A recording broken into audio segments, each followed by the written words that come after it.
Well,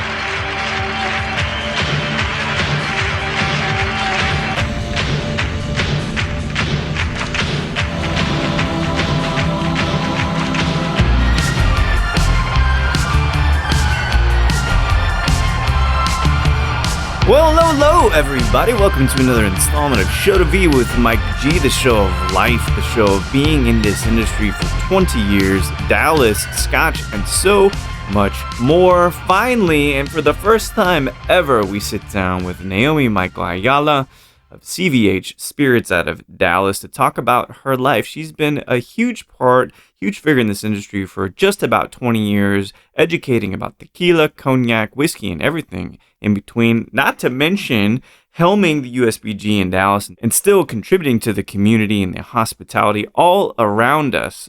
So I'm glad we got to do this. Her first time, and what an experience it was. So without further ado, I hope you enjoy this great conversation with Naomi Ayala.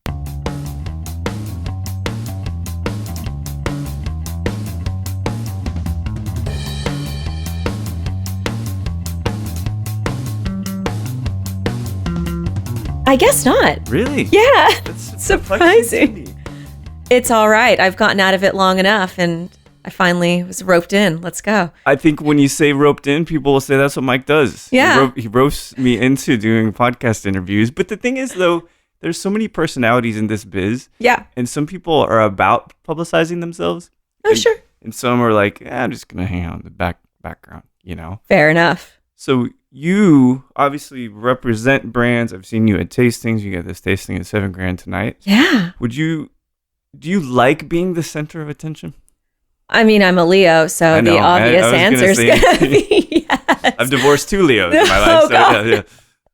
Well, I think there's a time and a place, but I really love to showcase the brands and also I want to say the hospitality industry and what bartenders are doing, what the community's doing, what chefs are doing. So it really goes into a lot of the work. It goes into a lot of the work. So, if I have a voice to like help amplify everything that we get to do as a community and spirits and hospitality, I'm all for it. Do you feel, so one of the things is because I was still a musician, but I played live pretty often. Yeah. And I'm a singer, so kind of the center of attention. But I'm an Aquarius, I'm not super into it. Yeah. But do you, because I know there's some theater background, There is, yeah. Do you find like you're tapping into that when you're on stage and when you're doing these tastings? 1,000%. And if you ask my mother, she will tell you, aren't you glad that you did theater for so long? Because you can get up in front of people and feel okay and feel confident and speak. And I'm like, I guess so. Thank you, Mom. Yeah. But it certainly helps. There's no stage fright. It's just getting up there and making jokes until people laugh at me and then they enjoy a good time. Like that's what hospitality is. It's how people feel.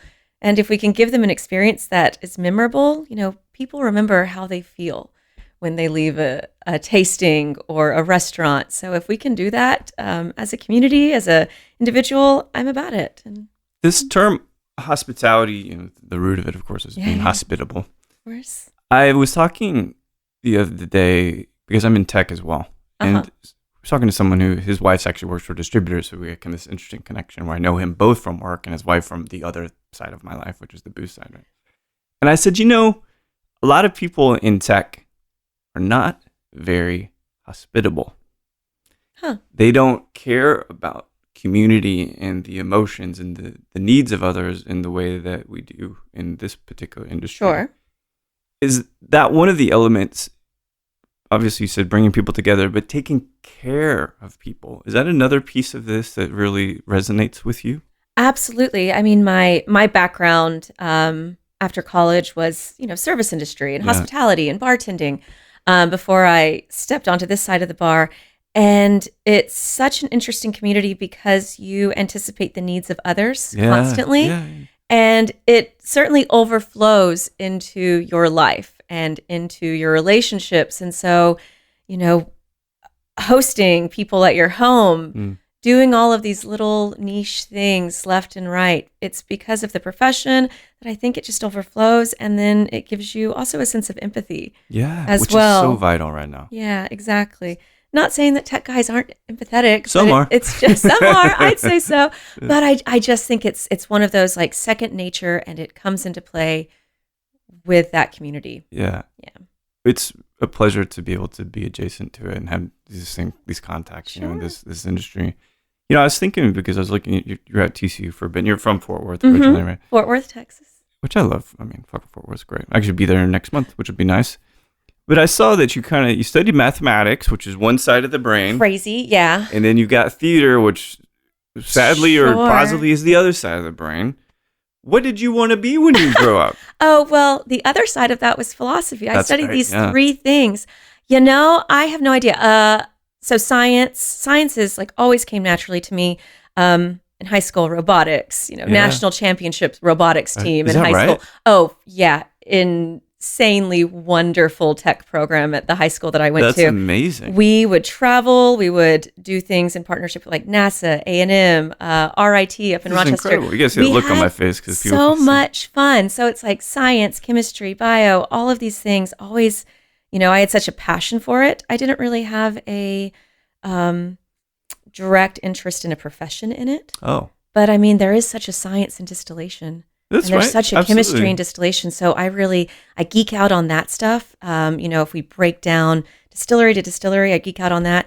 But my mother, again, my mom, English and math teacher, English and history teacher. Okay. And so, reading and philosophy and all of that was The arts. always like liberal arts was always a big part of life. Mm. And so like a huge passion for that as well. I had no idea what I was going to be when I grew up. If somebody had come to the high school and said, hey, there's an opportunity for you to travel the world and talk about whiskey all day long, but they weren't telling 15-year-olds that Well, in high I school. hope. I would have known better. But no, I really just wanted to study the things that I liked. Well, I saw that among your adventures, kind of moving around a little bit, Yeah, that you yeah. went to Philly for a bit after I school. did, What took yeah. you out there? I was younger when I started college, and so I decided I needed to get out of Texas. Yeah. There were I think opportunities. we all feel that I at feel like times, we yeah. all needed to feel. Yeah, exactly. I stayed in school at Texas. There were opportunities out of state, but I was younger. The discussion was had like maybe I should stay close to home. My mom went to TCU, and then later on, my little sister also attended. But I wanted to get out of Texas, and I wanted to experience a city. And New York was expensive and big, and Boston's really cold, and Yeah. Philly was, it was the Goldilocks just right and historic. Yeah. There's so many like libraries and museums, and the historic nature of Philadelphia. I fell in love with it. I had visited once, and I picked a place on a map, and I put everything in storage. And 2 weeks later, I was there, and I was knocking on the door of the best restaurant in town, Le Bec Fawn. Oh, It was, the oldest, longest standing 5-star in the country. Holy and, shit. I said, hey, give me a job. I have a little bit of experience. They hired me as a hostess. And in a couple of weeks, I was their bartender. And no kidding. and I loved it. And so Philadelphia was an amazing experience. And I regret nothing. That's how long roughly were you there? Off and on 6 years. I 6 would years, bounce around. I would go spend a couple months here and there around the Northeast. So, go up to Maryland New too, York. right? Maryland Yeah, too. I yeah. lived in Ocean City, Maryland, like right on the shore. Ooh. Had a great time. Worked at this like place on the shore called Harpoon Hannah's.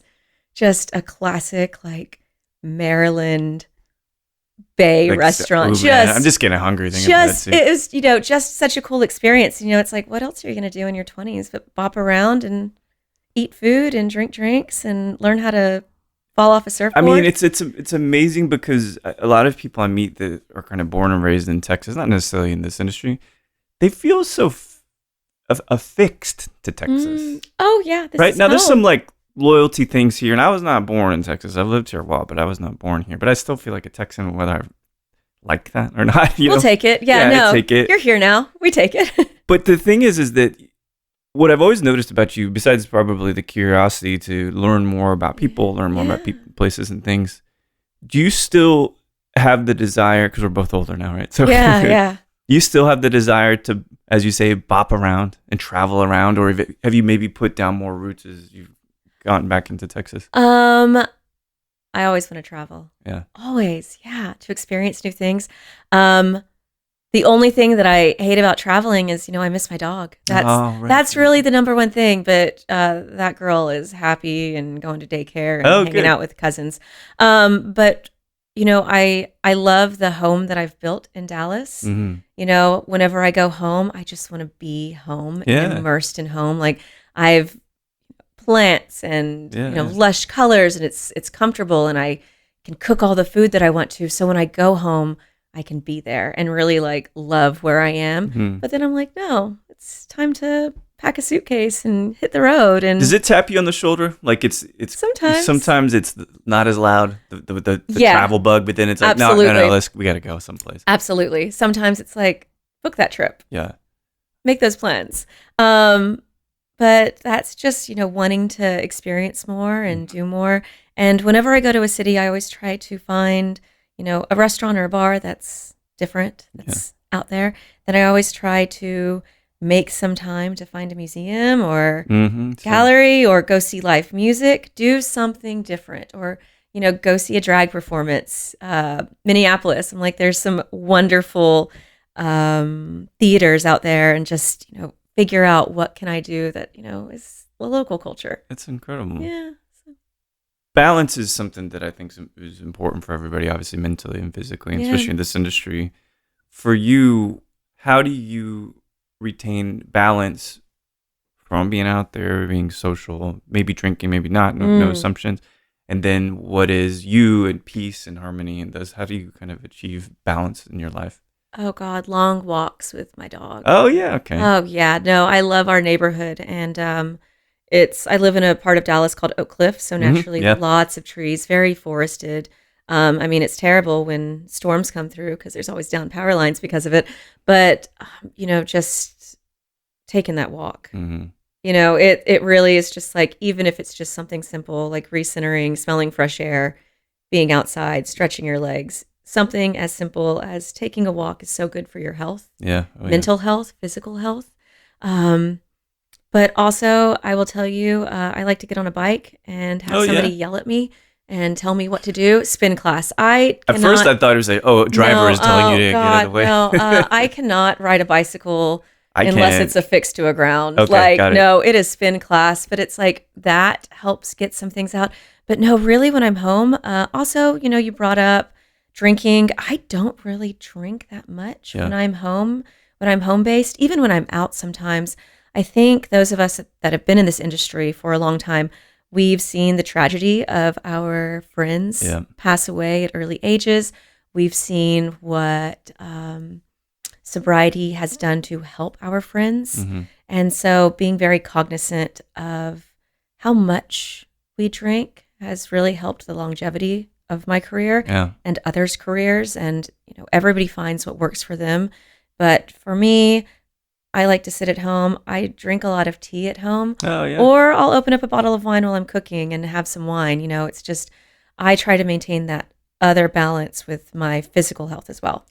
It's so important. It's vital. And as you get older, things break easier. God. The bones, maybe physically break, but they certainly crack a lot, Oh, yeah. No, I crack a lot. Yeah. Everything pops. It's a tough thing because a lot of our friends, whether still with us or not in this industry, I do see some people that visibly have eroded and you know what I mean, and from the drinking and stuff, and so it is really helpful. And some of the work you've done, because I know you work with the USBG, we're just at a summit actually. Heck yeah. A bit of that is wellness awareness, isn't it? Oh, completely. And one year, in addition to a couple of other awards that we've won, but one year in 2020, I believe, we won the Health and Wellness Award. And that was during the time that I was on the board and president of the organization, and putting together a lot of those programs and working with brands, with individuals, with healthcare workers has always been important. So, you mentioned popping and moving around. Even last year, we hosted a mobility behind the bar seminar with a local woman, Ariel Wakeland, up in Dallas, teaching bartenders, like, here are some stretches to do. Yes. Here are some ways to move. Also, we work a lot with mental health and also awareness for things like Narcan use. Hosting Narcan seminars on how to properly administer Narcan in bars and restaurants, and also distributing those around, popular areas like Deep Ellum and Bishop Arts to make sure that Narcan is supplied behind the bar.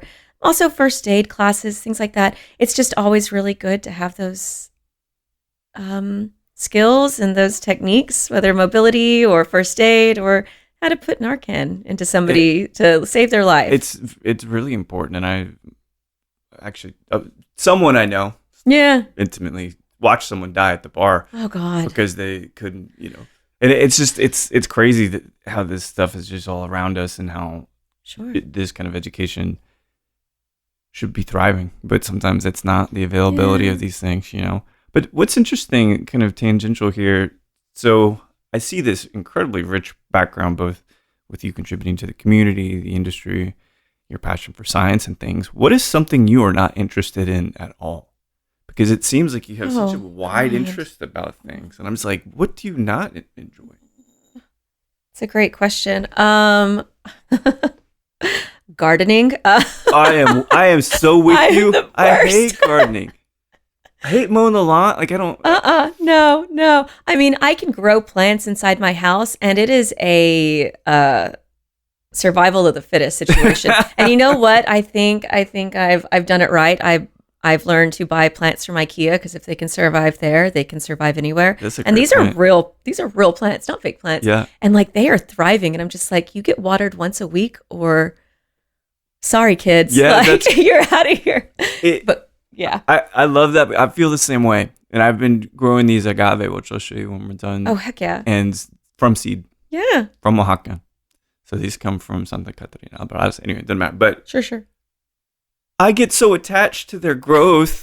And I feel so bad because if I kill one, even though I'm watering enough, I feel like maybe the emotional impact of gardening is too much for me to bear, right? Because it's... Well, especially the agave. I mean, agave, it's years of work. It's years of work. Yeah. And these guys are at least a year and a half. Have you named them? No, but by their characteristics and their leaf structure, I can differentiate them. There you go. There's a runty one, and there's the big boy or the big girl. Oh, so oddly enough, as you move far left, the bigger that they get. So I'm wondering if they need less sun. So you learn these things. But again, I don't know if I enjoy it. There's too much emotional toll there. Nope. And also, I don't know. I it's hot in Texas. Like, it's just getting out there in summer. I'm like, no, I'm fine. I'm going to take a walk and move. I don't want to sit here in the sun and plant things. No, I'm just not good at it. Roasted alive out there. I hate that too. And that's the thing that I really applaud you for leaving Texas for the weather, because that is probably a great reason to leave. It was. I experienced snow for the first time, like real snow in Philadelphia. People must have thought I was an idiot, just like standing outside in the street, like gawking up at the sky. But it was really interesting to see all of the seasons, and one of them was not, yes, hell. What they call it, fake spring or something. There's this new terminology that's like circulating but honestly, things have been this year so far pretty chill. Yeah, the mosquitoes are coming out right on time. They didn't hit early, so at least this we're is there. Good. There's so much water around. So I met you initially. The first time I don't recall it all so well, but the second and third times sure. it was like brunch time and stuff, Oh, brunch. Yeah. But it's you've worked with some of the greatest whiskeys and some of the greatest teams. So but when did you know it was the right time to work with CVH? We're going to talk about my favorite Scotch brand here in a second. But oh, sure. What was that conversation like? My friend Kyle McHugh in Chicago, and he and I have worked together on the USBG side for a long time. He and I were both masters of whiskey with Diageo on that program, and he and I currently we both serve on the board for the USBG National Charity Foundation. And so he had reached out to me and said, hey, do you know anybody that might fit this position in Texas? You know people. And I said, well, I might be interested in this. I'm people. And he said, send me your CV. And, one thing led to another, and it was a pretty quick process. But it was the brands. Mm-hmm. I love whiskey. I collect Scotch whiskey. American whiskey, I do have a passion for and a love for, but not quite like Scotch. Where do you think that started, your love of Scotch? Philadelphia. Really? Absolutely. So in Philadelphia, one of the places that I worked, I was also at Lebec Finn. I was across the street at a cigar bar called Mahogany on Walnut. And I worked upstairs, and it was exactly what you think it would be. Mm-hmm. Rich leather couches, plaid, wood, and hundreds of bottles of whiskey. Oh, wow. And learning about all of the whiskey that they collected, also American whiskey, also fantastic rums, because cigars and rums, I put those together all the time. People don't realize, yeah. I'm like, please put cigar and rum together. They come from the same place. Yeah, Do it. that's true. Tequilas, just excellent spirits. And it's really where I started to fall in love with spirits. And I was, I want to say 23, 24 Oh, wow. That's pretty young. at this time. And so I started to learn about these things. And I remember the first time that I met somebody, I believe it was Freddie No that came in. Oh.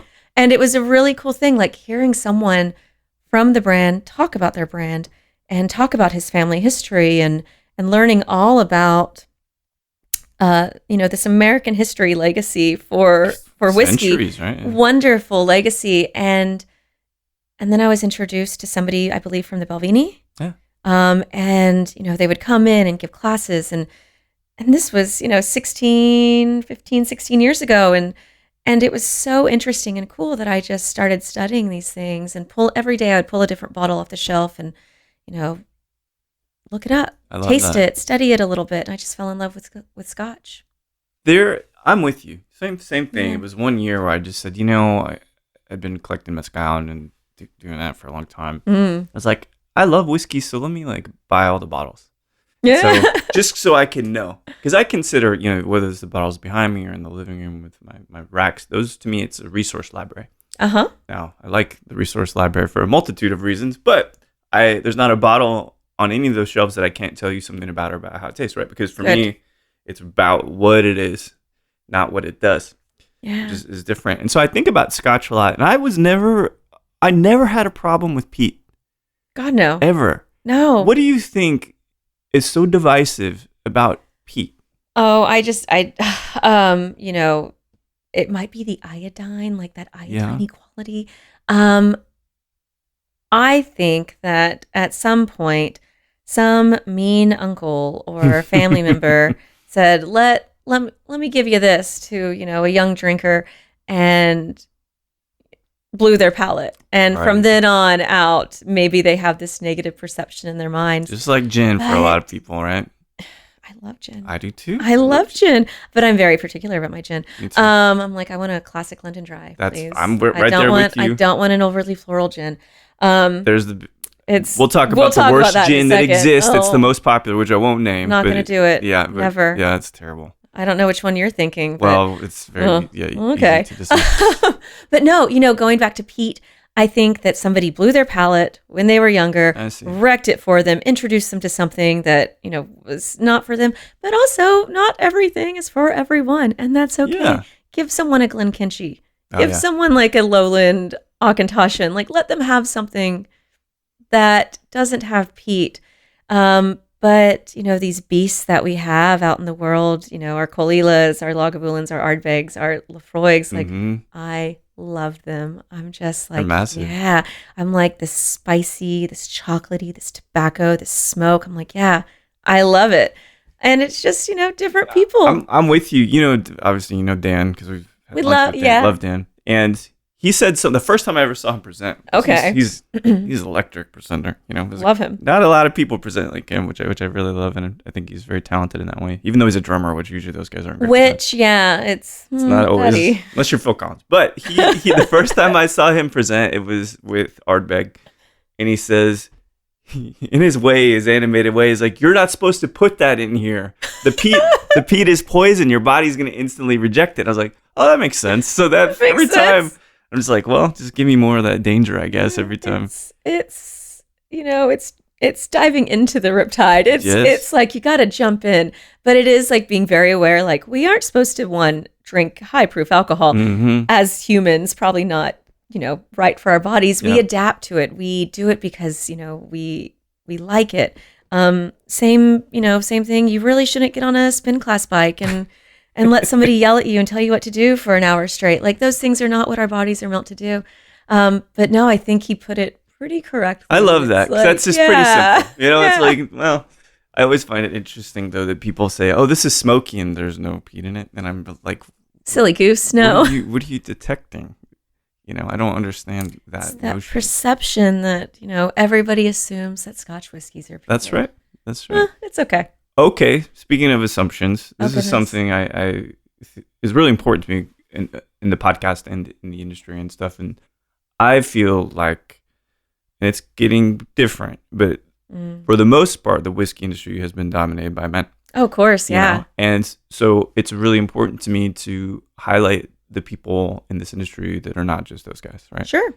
And you clearly have a massive amount of hands-on experience with multiple types of spirits as an educator and everything. So, do people still try to give you questions just to rattle you because they don't think you know? 1,000%. Why? Oh God, I've walked into rooms and I'm setting up for a presentation, and someone has asked. Somebody walked in. One of the guests has walked in. So when does he get here? Oh my God. Our presenter, and it's moments like that I just say, oh, he'll be here soon. Oh my God, really? Just keep going. That's amazing. But there have absolutely been like, I'm going to throw this person a curveball. And then I turn around and I say, do you know the answer to that question already? And then, especially in front of a group. That is amazing. I had never thought about it like that. Well, and also the older that I've gotten and like the more comfortable that I've gotten in my skin in this community and having the positive and the negative experiences as a woman in this industry, I've armed myself with the ability to say the thing, like, hey, don't do that. Yeah, that's good. Don't do that thing. Well, what I never thought about is because I will never ask a question I know the answer to. I don't need, that's a waste of my time, right? Yeah. But I never thought that that's what they're doing. Sometimes. And I think you're right, because it's just performative, isn't it? And it's like, I get it. You want to feel better than the girl in the room. Okay, is that what this really is? Right. And sometimes it's that, sometimes it's their own ego. But then I make a joke, I bring it back, I make sure everyone's comfortable again, because it's like, no, let's not antagonize each other. Like, again, this is hospitality. Let's make each other feel better about this. I just find it unfortunate. I think it's getting better, or do you find that there's better diversity now in Scotch? Because it was away for a while. I do. I certainly do. There are numerous women that I respect that are working in this industry, and our master blender at Bunnahabhain, and the other distilleries, Tobermory and Deanston, is a woman, and her palate is phenomenal. And just having a woman actually making our whiskey and blending it for us is phenomenal. I love it. But I mean, scientifically, women have better senses, especially when they are expecting. Yeah, that's crazy, right? And so, that's another thing that's, senses are amplified when a woman's pregnant. And so it's like, oh no, women through their life cycles have this amazing ability to taste whiskey, to blend whiskey, and to talk about whiskey. I love it. And it's just so great to see you in Scotch. Oh, thank you. And my favorite Scotch, I don't say favorites like ever, right? Bunnahabhain is my favorite Scotch. And I'll give you a litany of reasons. I don't have to. But a life-defining moment, which I had maybe a few Scotches before I saw you last at the Whiskey Gala. Yeah. But sitting at the edge of that bay. God. On the basically the patio of Bunnahabhain, and then looking off into that beautiful, icy silver water, right? That's one of those moments where, like, when I'm dying, I'll remember that moment. Oh, because it's so beautiful there, and then of course the distillation, you can smell just a pinch of it, along with the saltiness of the water when you're out there, because it's just off to the right. You've been to, I don't know the answer, but you've been to Isla a bunch, right? Oh yeah, I figured. And then you can see Jura right there. I know, right? And knowing that when you're sitting there, that everything that happened at Boonhaven up until the 1960s went through that pier and not by land is also like one of those moments where you're sitting there and you're like, oh, for 80 years, like everything happened here. Right here. Yeah, that's so and crazy. That is one of the coolest parts of that, like embracing the history and the atmosphere, and just knowing everything around you and knowing the magic that's being made. It's so crazy. It's just in the warehouse. Mind blowing to me. Yeah. That was one of my favorite moments. Well, that moment, but that whole trip, being on Isla, does it not feel kind of magical? It does. My other magical experience in Scotland is Talisker. Oh, I've not. Oh, I'd love to go. It's Talisker. Yeah, absolutely. Same kind of vibe. Where it's like, I will never forget going there, and you describe the water, and it's like this like deep, rich, clear water, and then the hills and the cliffs, and it's just like this beautiful green, and then the colored townhouses like up against the bays, and it's just like, this is idyllic. And those are two places that will always stick with me, forever. I love it so much. It's so magical. I can't. Any words I try to use to illustrate those moments will fall short always. Yeah. There's something there that you feel that you can't write about, And I feel like you've been to, I know some things about you, so I feel like you've been to a lot of agave distilleries. Oh, yeah. And I have as well, and it's like, but for some reason, Scotland. It's not the same. It's not the same. Energy that it's a different energy. The energy that the earth is emitting in either like the Sierra Norte, which is as far north as I've been, in Oaxaca, which is high. There's rum, and it's beautiful. It's above the clouds. That's a vibe, and that's an energy, and it's beautiful. But it's not as ponderous as Scotland is for me, or Isla for some reason. There's something like the earth in a beautiful way is grasping your energy into it and intertwining it. So, this is what I'm saying, is that it's hard to do, to kind of define it with words. But one of the things that is so beautiful about that remoteness is it's still a connection to the land.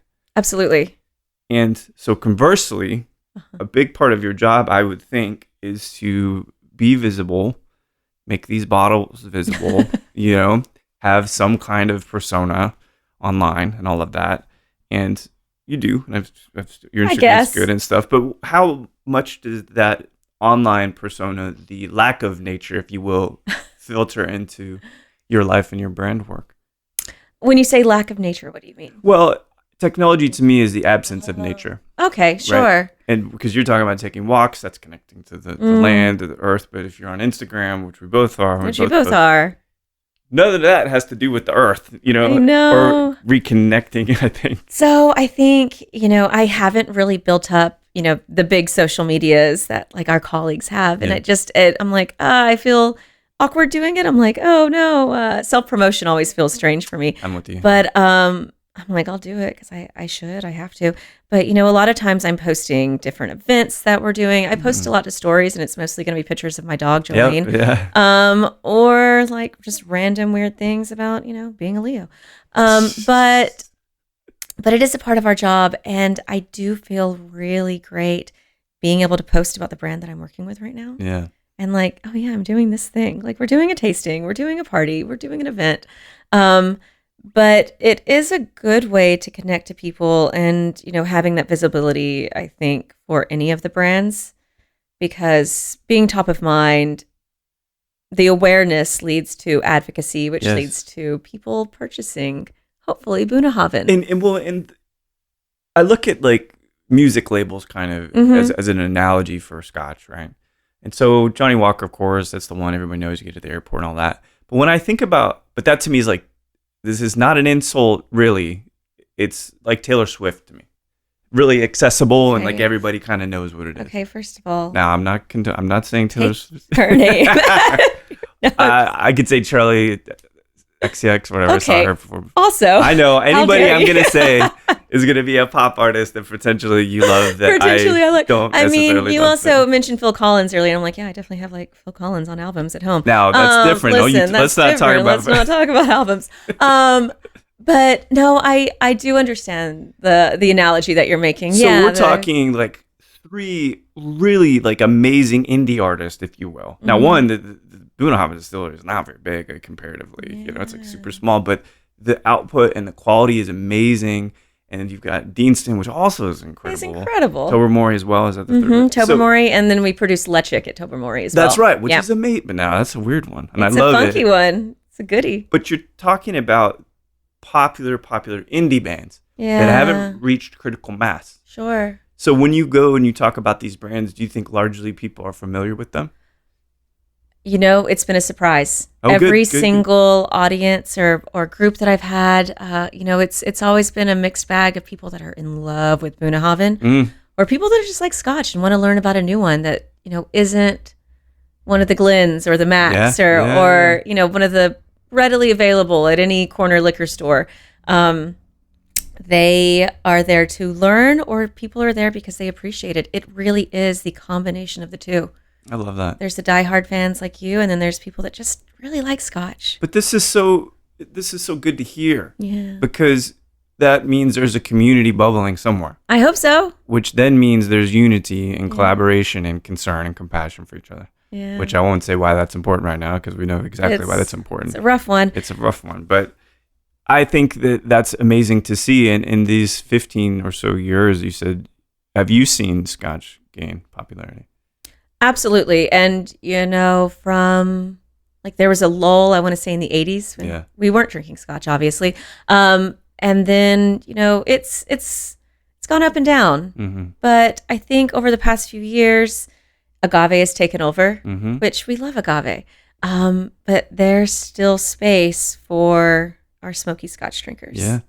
You know, especially people that have gone from smoky Scotch to our smoky mezcals. I think that was a gateway. Great point. Like we have seen the, not migration, but like absolutely the doorway open from these whiskey connoisseurs and whiskey drinkers into agave and applying, you know, the nerdiness and the intrigue for how things are made and the history into agave products. But, you know, I think Scotch can be on the rise again. I think agave trends are stabilizing. Yeah. They're stabilizing.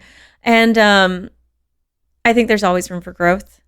And I think we've seen it. And I've seen some projections that we should be gaining more momentum in 2026 again with this category. No, it's good. I mean, again, it's really beautiful art that I compare it to bands. It's like, if this is cool, man, fucking listen to it, you know? Yeah. And sometimes it's easier to understand and sometimes it's less easy, like sure. You know? So, and we've just got a couple more questions for you, and then we'll talk about tonight, you know, while you're here in Austin. Do you find, because obviously these brands, you are a patron saint for the brand, you know what I mean? You're out there communicating it and everything. Do you think that influencer, not culture, but the influencer has like a role, because there's a lot of people, especially in tequila, I mean, like, oh yeah, is that a necessary tool, you think, for you? And when you talk about brand penetration, excuse me? I think so. You know, raising awareness is always great. Yeah. With potential guests and customers and communities.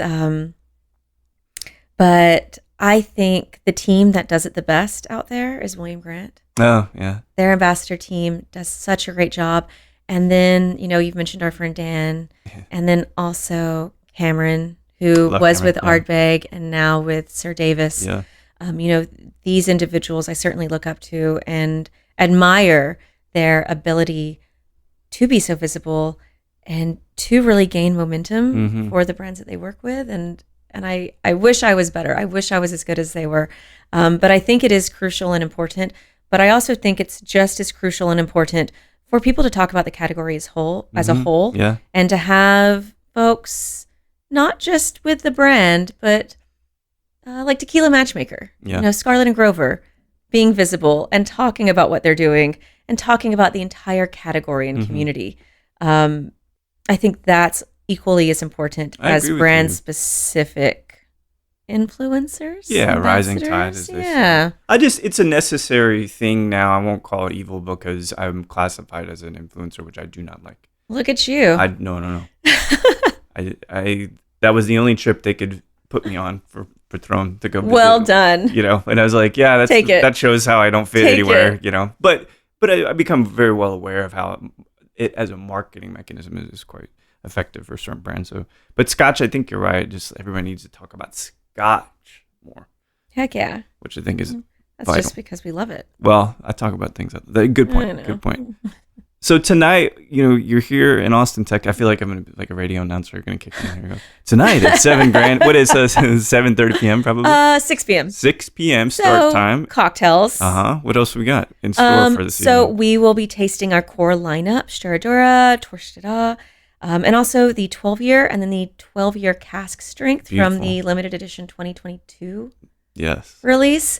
So just a few items. We're gonna go through brand history, what makes Bunnahabhain so unique and so wonderful and special, and also unique amongst Isla whiskeys as well, because it is a very different Isla whiskey, being so light and floral and fruity and unpeated, except for the Moyne releases, right. But being so different, being so uniquely special, that's what's really exciting. What is, as an educator, because that's a huge part, you're also a performer. I think all brand people are performers. Show and dance. Yeah, that's right. What's one nugget that you would want people to take away from the brand of Bunnahabhain? From the brand, I want them to remember how they feel when they taste it, or how they feel when they hear a story about it. Because I think there's always something nostalgic about when we drink and when we eat. Yeah. When we experience something in a glass or on a plate, it reminds us of a different time. Like you're talking about how you sat on that bay. Yeah. And, if we can convey that experience in a glass, in a story, I want them to remember how they feel about our brand. I love that. And transportative. Not just, the stills are really tall. Okay. Cool. I mean, which they are. Yeah. But it's just, that's not what I want you to remember. I want you to remember how you feel when you drink it. It's beautiful. And that's the thing I can't ever be divorced from anymore. Yeah. Right? So like every time I drink it, I'm like, I'll sip it, I'll drink another sip. I'm like, God damn, just that. Because it feels cold. It feels breezy when I drink Bunnahabhain. Even before I went. Okay. I could feel the bay air against my face kind of thing. Absolutely. And that's something that is a sensation with most scotches that I do not get. So I think it's really beautiful in that sense. You're right. No, like with our waxier or meatier whiskeys out there, our nuttier whiskeys. Yeah. I don't really get that. No, I like it's probably why I like Bunnahabhain and Talisker. Like those are my two, because it's like the water. It's there. Yeah. It's crazy. And that's, it's that, it is that salinity. It is that, it feels like you're sitting on the shore. Yeah, it really does. It's funny because it is. I'm going to kill about 20 seconds here because I forgot to mute a particular track. Now, you can kind of barely hear it through the headphones, but I can hear it. I can hear it. So I can hear myself talking. But see, I only have to buy like another 8 seconds, so it's not too bad because then it'll eventually go away. So there you go. All right, so my last question for you. See, there we go, covering space. If I don't like asking favors, so I'm going to ask that. But let's say you're drinking the 2022 cask strength 12-year from Bunnahabhain. Sure. And you can drink it anywhere in the world, doesn't matter. But you could drink it with a musician, performer, living or deceased. Who might you? That's a tough one. Okay. Can I? It can be multiple, too. It can be multiple. I see it. I know. Going in your head there. The wheels are a turning here. Chris Christopherson. Oh, wow. Yeah, that's great. Wow. Yeah, that might be a good one. Or Paul Simon. Really? Yeah, I'd go that. Those might be the two that I would think of.